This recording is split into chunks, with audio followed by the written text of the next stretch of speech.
Hola, buenas tardes. Vamos a grabar hoy un vídeo sobre la Constitución española.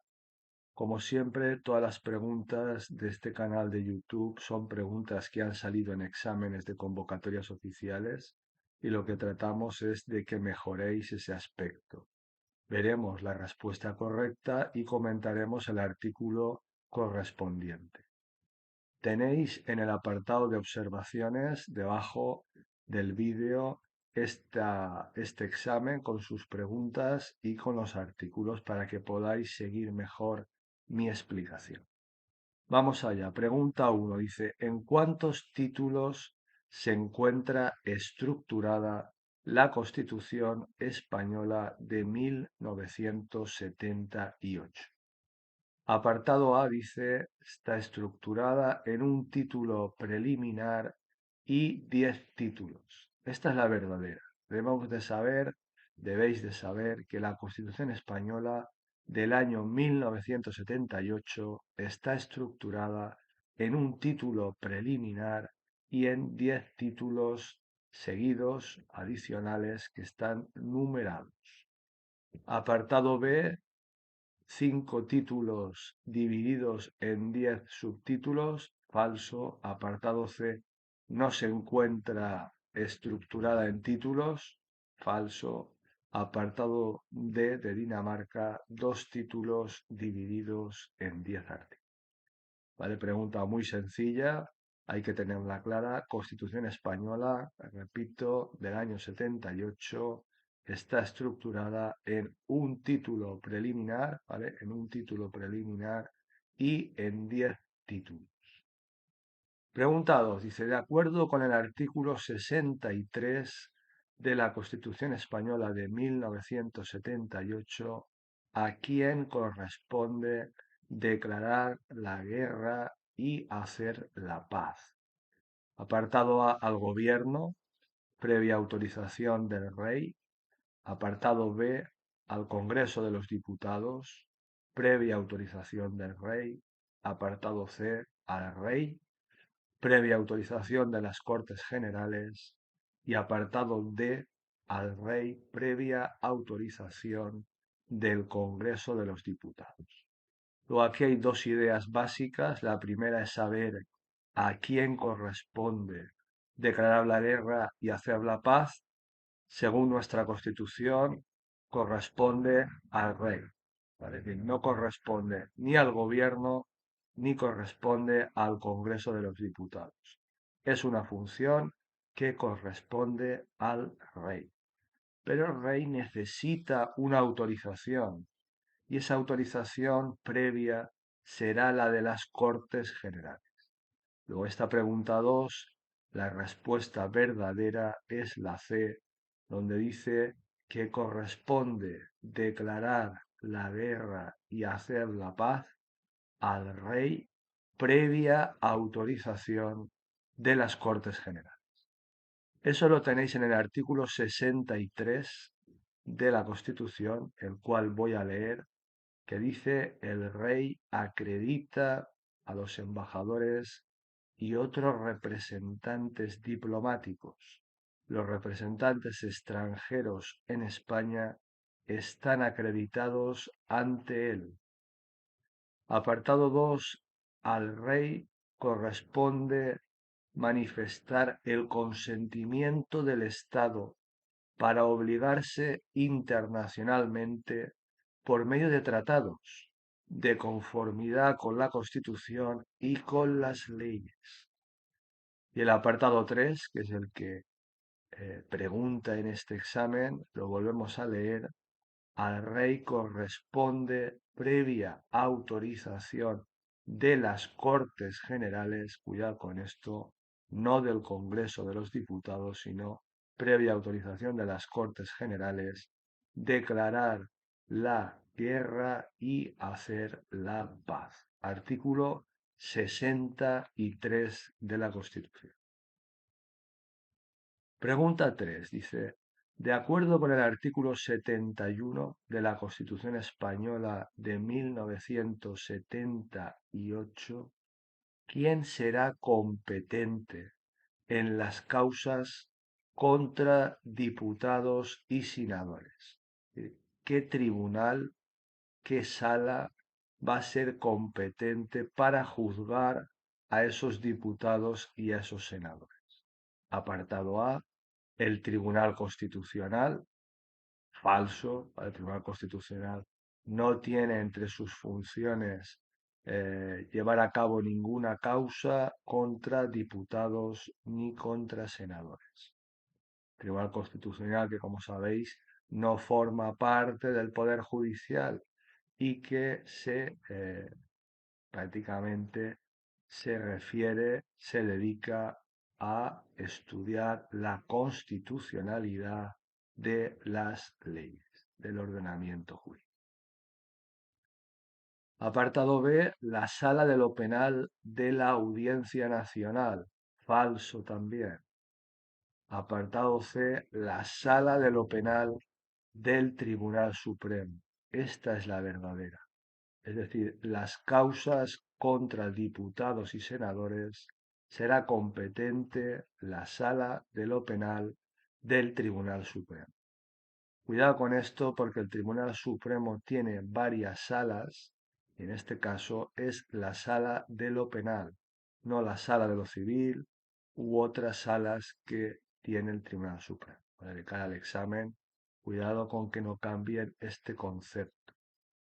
Y en la D, que es también falsa, la Sala de lo Contencioso Administrativo del Tribunal Supremo. ¿Vale? Como os decía, falsa no es la Sala de lo Contencioso Administrativo ni la Sala de lo Civil, sino la Sala de lo Penal. Esto está en el artículo 71, como os decía en el enunciado, que dice: los diputados y senadores gozarán de inviolabilidad por las opiniones manifestadas en el ejercicio de sus funciones, ¿vale? Los diputados y los senadores son inviolables por las manifestaciones, por lo que digan cuando están trabajando, ¿vale?, en el Congreso de los Diputados y en el Senado.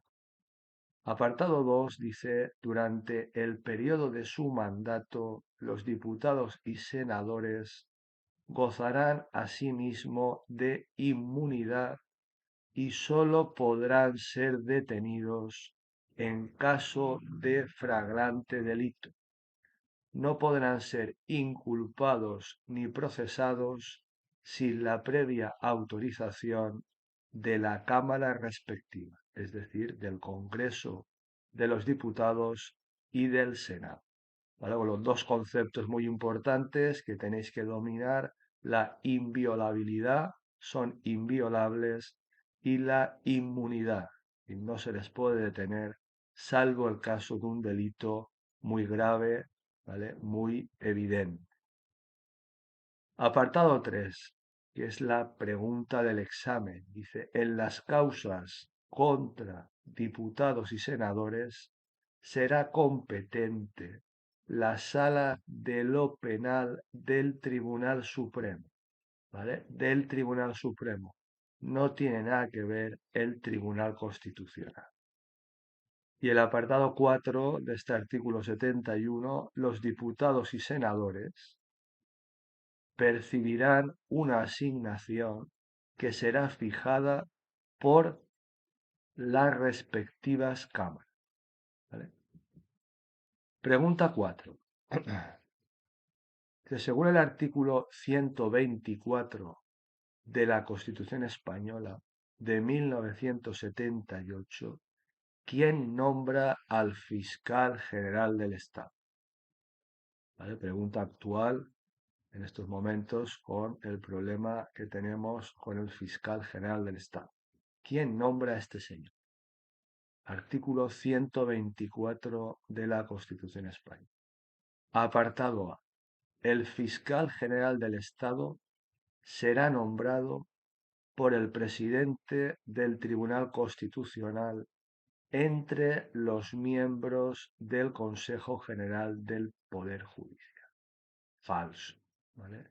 El Tribunal Constitucional no tiene nada que ver con el nombramiento del fiscal general del Estado. Apartado B.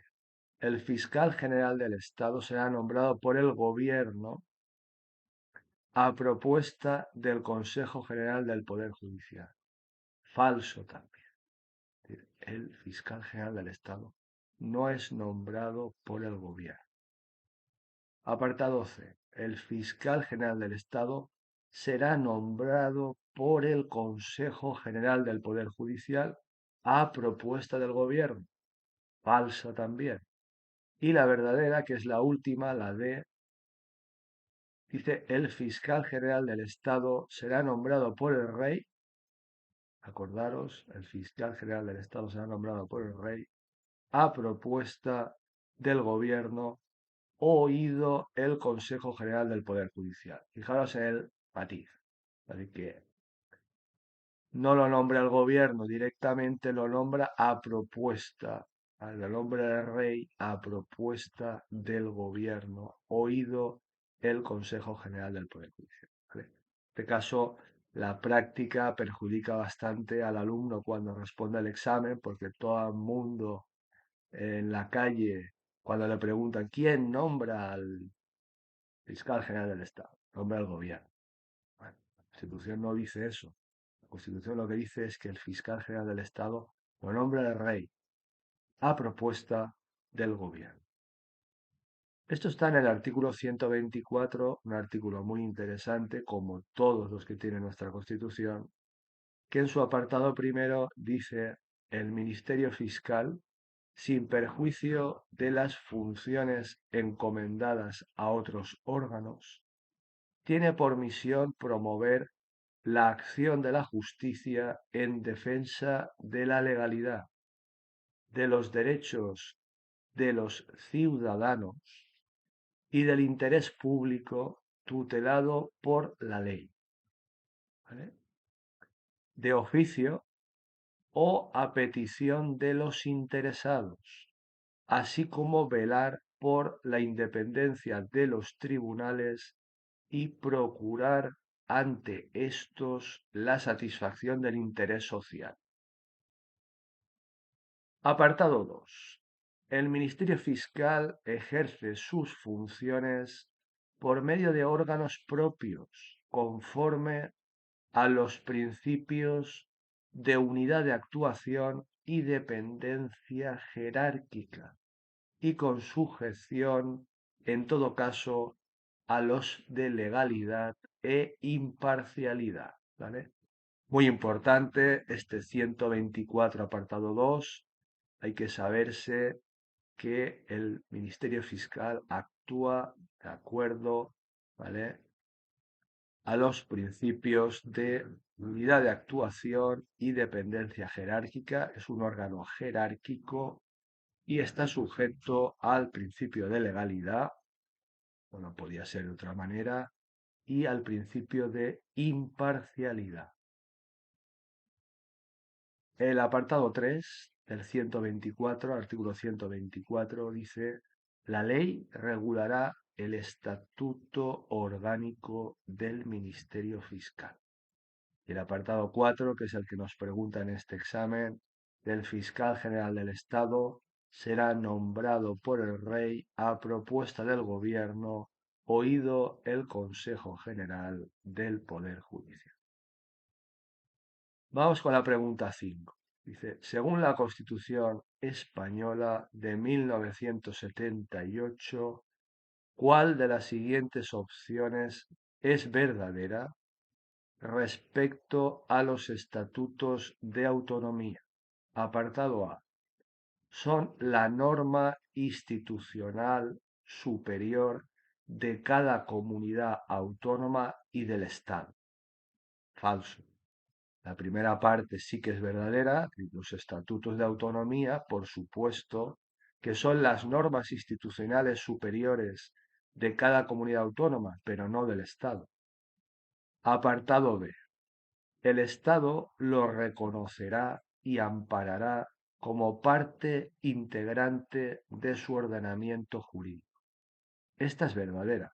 Es decir, el Estado reconoce los estatutos de autonomía, todos los estatutos de autonomía, y los integra como parte de su ordenamiento jurídico.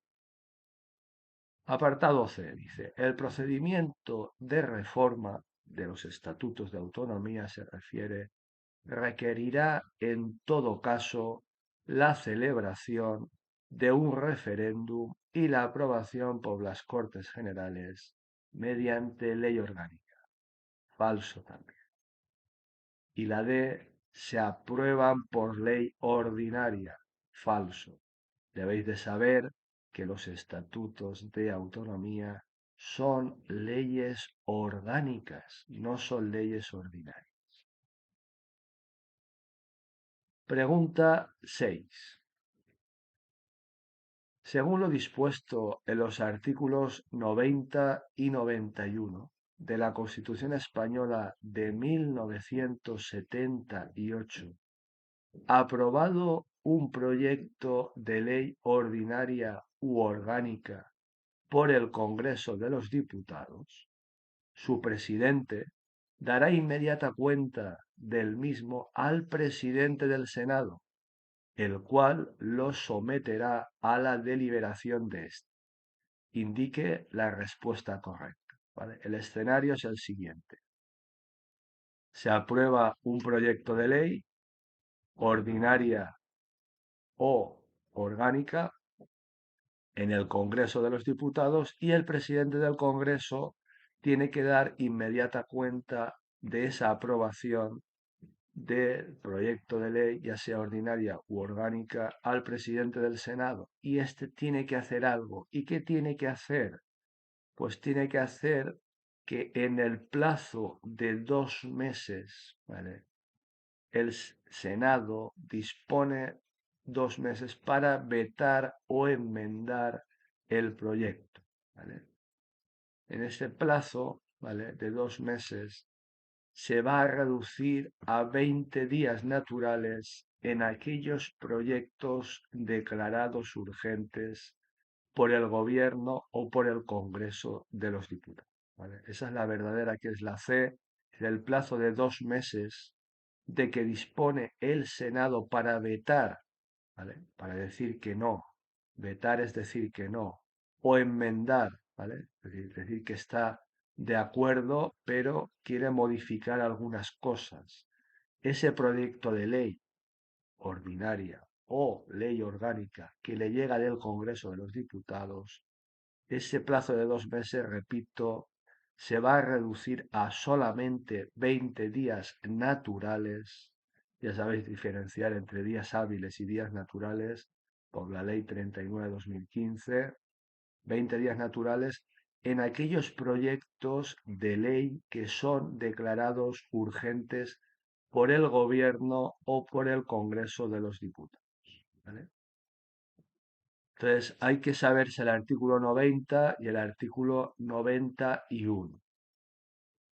¿Vale? El apartado A es falso porque nos dice el Senado en el plazo de 3 meses a partir del día de la recepción del texto puede, mediante mensaje motivado, oponer su veto o introducir enmiendas al mismo. ¿Por qué es falso? ¿Vale? Este apartado A, pues muy sencillo, porque el plazo no es de 3 meses. El Senado tiene un plazo de 2 meses a partir del día de la recepción del texto. Esto es muy importante. A partir del día de la recepción del texto, puede, mediante mensaje motivado, es decir, lo tiene que motivar, oponer su veto o introducir enmiendas al mismo. Ese veto deberá ser aprobado por mayoría absoluta. El proyecto no podrá ser sometido al Rey para sanción sin que el Congreso ratifique por mayoría absoluta, en caso de veto, el texto inicial o por mayoría simple una vez transcurridos 2 meses desde la interposición del mismo o se pronuncie sobre las enmiendas, aceptándolas o no por mayoría simple. ¿Vale? Con lo cual, el Senado, insisto, tiene un plazo de 2 meses para vetar o para introducir enmiendas. Apartado B dice, el proyecto no podrá ser sometido al Rey para sanción sin que el Congreso ratifique por mayoría absoluta una vez transcurrido el plazo previsto en el artículo 91 de la Constitución española desde la interposición del mismo. Lo acabo de leer, ¿vale? Artículo 90, apartado 2, ¿vale? Lo cual es falso.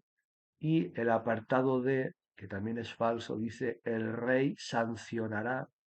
Sabéis que el rey lo que hace es sancionar, ¿vale? Los proyectos de ley. Sancionará en el plazo de 20 días naturales las leyes aprobadas por las Cortes Generales y las promulgará y ordenará su inmediata publicación. Luego el rey sanciona las leyes y ordena, ¿vale?, que se publiquen, pero está mal porque el plazo no son 20 días, sino que os tenéis que ir al artículo 91. Hay que saberse muy bien los plazos. ¿Y el artículo 91 qué os dice? Pues dice que el rey sancionará en el plazo de 15 días. No dice nada. 15 días, no dice naturales. Con lo cual, en el examen nos ponían 20 días y además naturales. Con lo cual estaba mal por los dos motivos. No son 20 días, sino que son 15 y no son naturales, sino que son simplemente 15 días, con lo cual son hábiles. ¿Vale? Entonces, repito, el rey sancionará en el plazo de 15 días las leyes aprobadas por las Cortes Generales y las promulgará y ordenará su inmediata publicación. Ya sabéis que los que aprueban las leyes son las Cortes Generales, no el Congreso de los Diputados, ¿vale? Las Cortes Generales. Y vamos con el último, la última pregunta, las 7. Dice el artículo 134 de la Constitución Española de 1978 establece literalmente que el gobierno deberá presentar los presupuestos generales del Estado. ¿Cuándo? Hay que saberse. ¿Ante quién va a presentar el gobierno esos presupuestos generales del Estado? ¿Ante quién? ¿Ante las Cortes Generales? ¿Ante los presidentes de ambas cámaras? Pues no. ¿Ante el Congreso de los Diputados? Exactamente. Es decir, el Estado, ¿vale?, presentará los presupuestos generales del Estado ante el Congreso de los Diputados. ¿Y cuándo? Al menos 3 meses antes de la expiración de los del año anterior. Es decir, expiración, antes de que acaben los del año anterior, 3 meses antes de que finalicen la vigencia de los presupuestos del año anterior. Voy a leeros el artículo 134, que es un poquito largo, pero es muy interesante.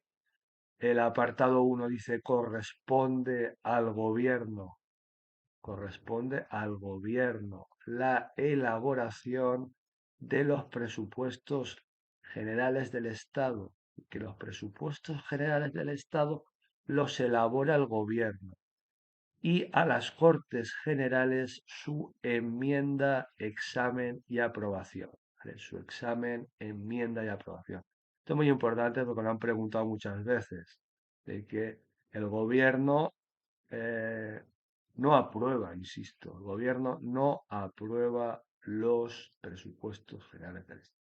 Los elabora y los examina, los enmienda si no está de acuerdo con ellos, los rectifica, los modifica y los aprueba las Cortes Generales.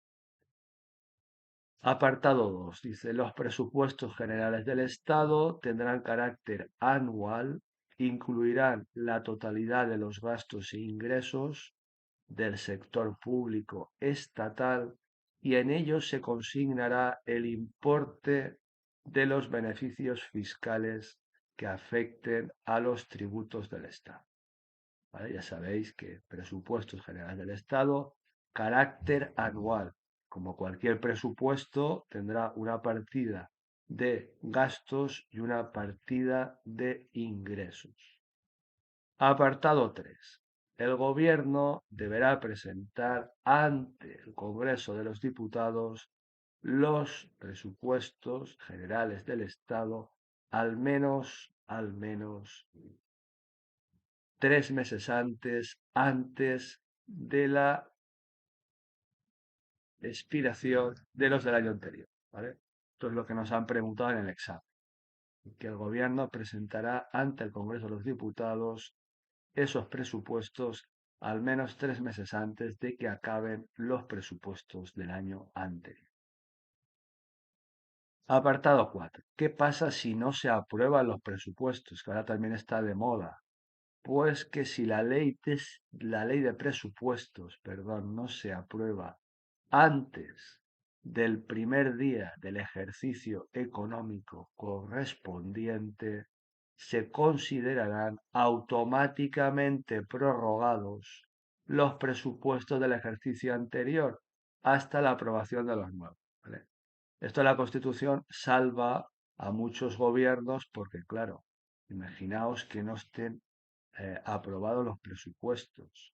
¿Qué va a pasar? Sin presupuestos no podemos estar, con lo cual lo que hace es que se consideran prorrogados automáticamente los del año anterior hasta que se aprueben los nuevos.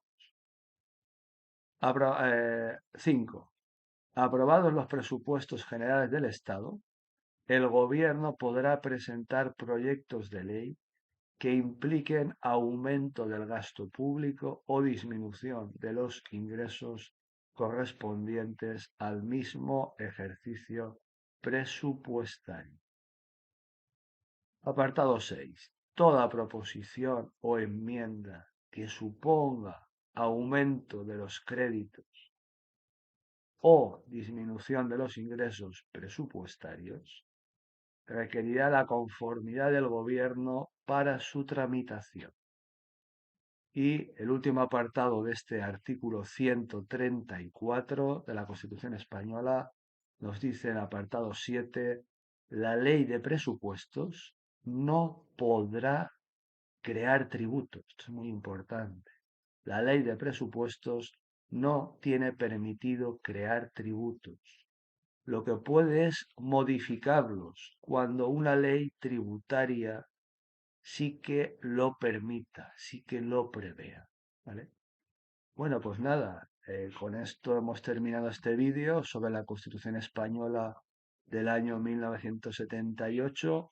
Espero que os sirva para preparar mejor esa oposición que tenéis entre manos. Como ya sabéis, yo soy Emilio Blasco. Tenéis mi canal a vuestra disposición, mi canal de YouTube y mi página web www.preparadorcompositores.es. Podéis contactar conmigo a través de WhatsApp, a través de email o a través del canal de YouTube, lo que sea más cómodo para vosotros. Muchísimo ánimo, un fuerte abrazo y mucha suerte para todos aquellos y aquellas que tenéis exámenes ya cerca. Cuidaros mucho. Un abrazo, hasta luego.